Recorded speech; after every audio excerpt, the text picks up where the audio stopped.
أهلًا بيكم أحلى متابعين في الدنيا، يا رب تكونوا بخير. معاكم بقى رشا العربي. أول حاجة كده هنعمل مع بعض كده أكلة حلوة أوي كلنا بنحبها.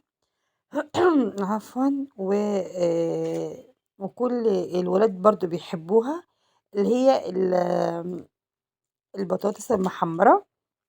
وكنت جايبة كمان كيس اللي هو كيس كوكي اللي هو بيبقى كنتاكي ده.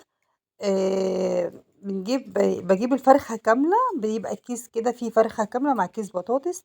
تمام.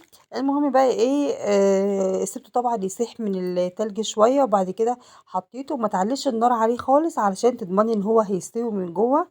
لإن أنتِ لو عليتِ النار عليه هتخلّيه يتحمّر منه يعني وِش وضهر، لكن من جوّه هيكون لسه متلج زي ما هو وهتلاقيه ني.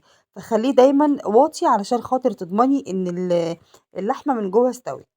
تمام.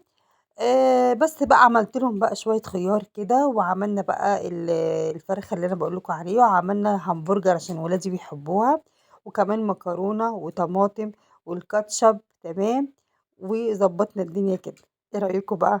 ما تنسوش اللايك والاشتراك في قناة كل يوم مع رشا. باي باي.